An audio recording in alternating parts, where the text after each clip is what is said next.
Apocalypse starts now. Written by MrsCreepypasta. Narrated by Brianna Vox. Part 1. Birds in my hair. Mummy, why don't you have birds in your hair?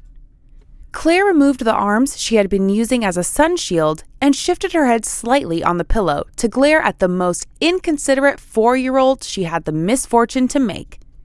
It had to have been no later than 5 a.m., but the kid had never slept a night through in her life anyway, so she shouldn't have been surprised. She ignored her purposefully and rubbed her sleep-deprived eyes, trying to focus on her Fitbit. Well, Fitbit knockoff. Who has 400 pounds to spend on a watch? The colors assaulted her eyes as it cheerily read back that she had managed 4 hours of sleep. Claire let her arm relax onto the empty side of the king-size bed and let out a long sigh, already dreading the headache she knew as coming. Mummy, why don't you have birds in your hair? The devil child asked again, a little more impatiently this time, not quite grasping the please piss off vibe Claire was so obviously leaking everywhere. Exhausted and defeated, the teary-eyed mum tugged the blanket back and motioned for her to get in. There was of course plenty of room. After Mark had fallen onto the cook at the local sandwich shop repeatedly and managed to accidentally impregnate her at the same time Claire was carrying Maggie, she didn't really feel the need to share her bed with him, or her street, or her oxygen for that matter. If he were on fire, she'd put him out with petrol. If he were on fire, she'd be filming and laughing. If he were on fire, she'd have probably set him alight, to be fair. Be that as it may, it was just her and Maggie from then on.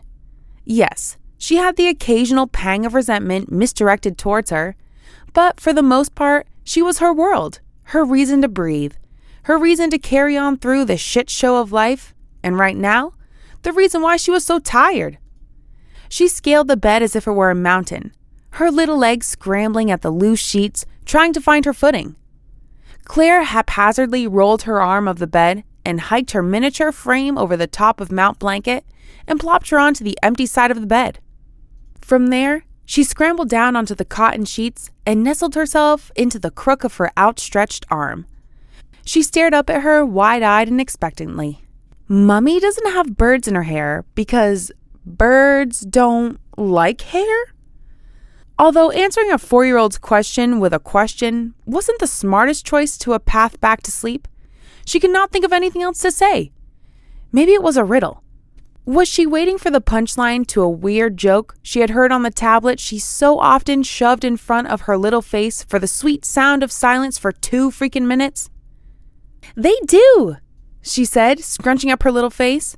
I saw a lady with birds in her hair, and I waved, and she didn't wave back, and that's rude. She huffed. You saw a lady? Claire rolled her eyes. Here we go again. This kid was notorious for the strangest dreams. Granted, this one was one of the tamest she'd made up, but even still, having your fashion sense questioned by a 4-year-old at stupid o'clock in the morning just wasn't her forte. Recognizing the disbelief on her mother's face, Maggie continued in a sing-song tone. She's outside. Sitting bolt upright, she grabbed Claire's hand. Come on, I'll show you. Tugging her hand back gently, Claire swung her legs out of the comfort of her duvet and sat up. She massaged her temples and prayed this wasn't like the time she had her friends over, and little Miss Maggie just had to take them upstairs, one at a time, to look at the magic light in the plug hole. She remembered their faces as they trudged upstairs semi-willingly, the magical princess pulling at their Christmas clothes, and they went to stare at the chrome reflecting off the drips of water down our grubby sinkhole. Okay, she sighed.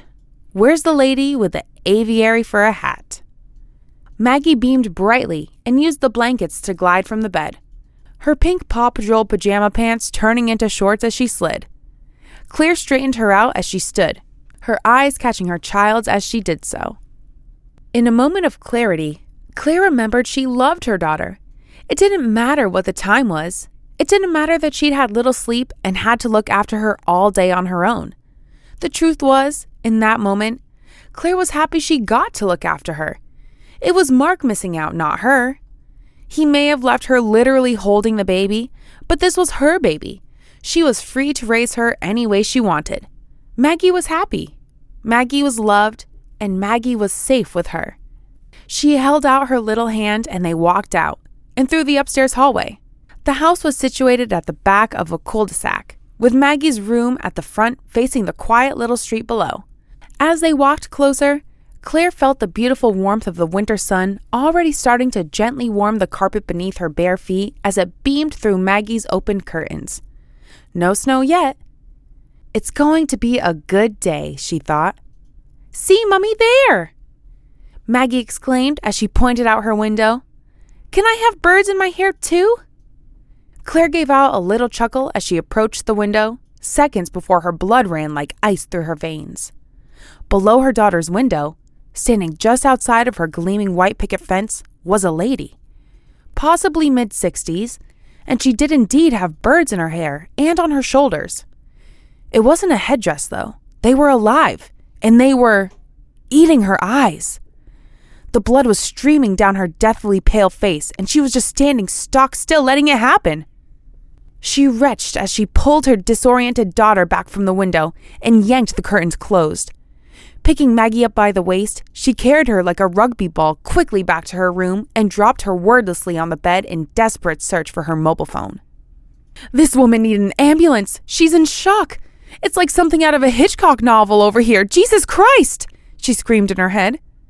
She scrambled to unlock her phone, holding back the tears as she punched in 999. She was met by silence as she lifted the phone to her ear. For fuck's sake! She panicked, only just catching her daughter's shocked expression at the very naughty swear Mummy never says. No service. She scooped up her daughter once again, making a beeline for the house phone on the landing. She could have left her there. The phone was only 4 yards away. But she just needed her there, needed her close. Maggie's little head dangled towards the floor as she giggled up at her mother, still holding her in the rugby position. This was a fun game to her, but not to Claire. No dial tone. No service, no dial tone. No dial tone because there was no electricity. Claire gently placed Maggie on the floor, making sure to catch her hand. She couldn't shake the feeling she was an opening sequence of a game Mark and her used to play when they first started dating. Apocalypse Starts Now game. Well, that would be her screwed. She never won. Or at least Mark made sure to question all her answers and ideas to make it feel like she couldn't win. Still keeping Maggie close, she walked softly back to her own bedroom. She could feel the blood pooling in her head with anxiousness, and she had a sudden primal urge to stay quiet, to stay slow and steady. She reached her bedroom window, parting the curtains just a crack. To the back of Claire's house was a small fenced yard, and behind that yard was a small field, primarily used for sheep or for Maggie to play in when the farmer was feeling generous. But not this time of year. December was too cold for pretty much anything. Anything except a sea of deathly pale men and women, all still, all with their eyes missing, all facing her house. To be continued.